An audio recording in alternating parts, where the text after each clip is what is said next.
मोदी जी ने सरकार बना ली एनडीए की बीजेपी के लोगों ने, और जो फेल हो गए कांग्रेस राहुल जी के नेतृत्व में लगातार तीसरी बार फेल भी, वो धमाधम ढोल बजा रहे हैं और कह रहे हैं कि मोदी जी की हार हो गई, इनकी हार हो गई, भाजपा की हार हो गई। अरे भाई, सरकार हमारी बनी है, तीसरी बार तुम हारे हो।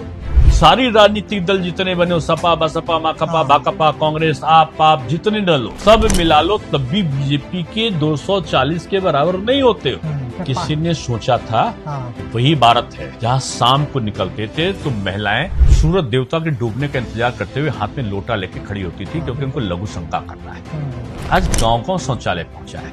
ये वही देश है जहां पर राजीव गांधी जी कहते थे कि 100 रुपए भेजो तो 15 रुपए पहुंचता, 85 रुपए का घपला होता है। आज डिजिटल ट्रांसफर करते हो पैसे का, 100 भेजते हो तो 100 रुपए पहुंचता है। ये वही भारत है जहां पिक्चरों में राजेश खन्ना को टोपी लगाए साइकिल से चलते, उसके पीछे लोग दौड़ते हुए दिखते थे, वो गाते थे डाकिया डाक लाया, डाकिया डाक लाया, और पूरा गांव निकल कर आ जाता था। गांव में बिजली की टॉर्च दिखाई पड़ती थी, लोग खुश होते थे। हर गांव में आज बिजली जाती है इन 10 सालों में, तो वो खबर बन के अखबार में छपती कि आज बिजली 1 घंटे के लिए चली क्यों गई पूरी दुनिया में। ऐसा नहीं क्योंकि मैं उससे संबंधित इसलिए कह रहा हूँ। आप एनालिसिस करोगे, राष्ट्र के लिए समर्पित करते हुए सब कुछ निछावर कर देने की भावना वाला कोई भी संगठन नहीं। मैं समझता हूँ किसी भी धर्म में, किसी भी देश में आरएसएस के अलावा कोई संगठन नहीं होता। ये पक्ष और विपक्ष में कटुता नहीं होती थी, खूब धारते थे संसद में, खूब बोलते थे,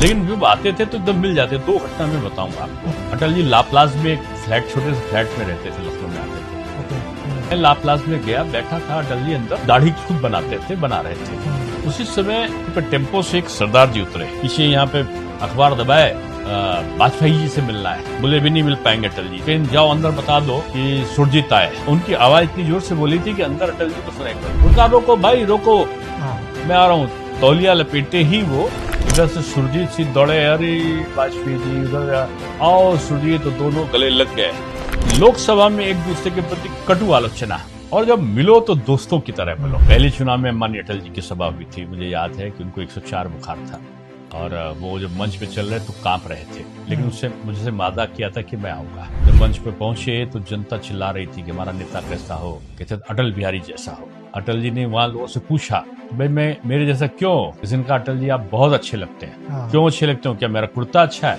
पब्लिक में एक समझा करके संबोधता कार्यकर्ता है, वो जोर से चिल्लाई अटल जी आज का कुर्ता बहुत अच्छा लग रहा है। तो उस दिन वो धोती नहीं पहने थे, पैजामा पहने थे। तो उन्होंने कहा कि अगर मैं पैजामा नीचे न पहनूं तो कहा बहुत खराब लगेगा। चले मैं यही कहने आया हूँ, ऊपर यानी कुर्ता ये मेरा संसद है, मैं हो गया हूँ। पैजामा नीचे ये नगर निगम है जिसमें इस दिनेश को होना है। मैं आपसे पैजामा मांगने आया हूँ। मैं जहाँ जाता था लोग कहते साहब आने की जरूरत नहीं, आप तो अटल जी का पैजामा हो। मुझे आदरणीय शिव कुमार जी उनके पीए का फोन आया, उन्होंने एक मकान का एड्रेस दिया कि कहा कि आप वहाँ पहुंच जाइए। जब मैं अंदर जैसे जाने लगा तो देखा अटल जी बैठे, तब तक दूसरी तरफ देखा कि उस समय के कवि थे आदरणीय गोपाल दास नीरज।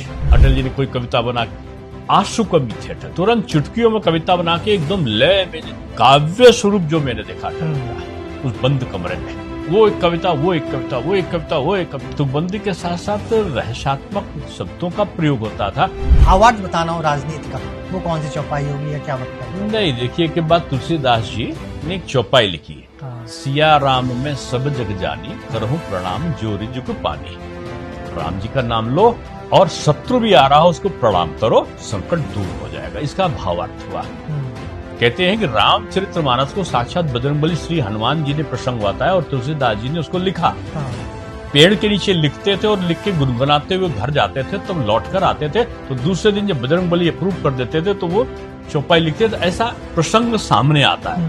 वो तुलसीदास जी लाल रंग का वस्त्र पहनते जा रहे थे। उसने कहा आचार्यवर आगे मत जाना, एक सांड गुस्से में दौड़ता हुआ आ रहा है, आपके लाल वस्त्र देख के कहीं आपको नुकसान ना पहुंचा दे। तुलसीदास जी हंसते हैं कि मूर्ख बालक क्या जाने, अभी मैंने लिखा है सिया राम में सब जग जानी, करहूं प्रणाम जोर जुग पानी। आएगा साण में प्रणाम करूंगा, राम जी का नाम लूंगा, और राम जी का नाम लूंगा तो संकट दूर हो जाएगा। कहते हुए दिखते हैं साण आ रहा है, तुलसीदास जी हाथ जोड़ रहे हैं, आंख बंद कर रहे हैं और राम राम राम राम राम कहते हुए कहते हैं सिया राम में सब जग जानी, करूं प्रणाम जोर जुग जानी। हे साण जी आप चलो। साण जी जाते कहाँ हैं, आते हैं और जोर से तुलसीदास जी को चोट पहुंचा देते हैं, वो घायल हो जाते हैं। हाँ, गुस्से में वो घर नहीं जाते, वो लौटकर वही पेड़ के नीचे जाते हैं जहां वो रामायण की चौपाइयां लिख रहे हैं, और वो चौपाई को फाड़ने लगते हैं जहां पर लिखा था। बजरंगबली श्री हनुमान आते हैं और कहते हैं, आचार्यवर आप इसे क्यों फाड़ रहे हो?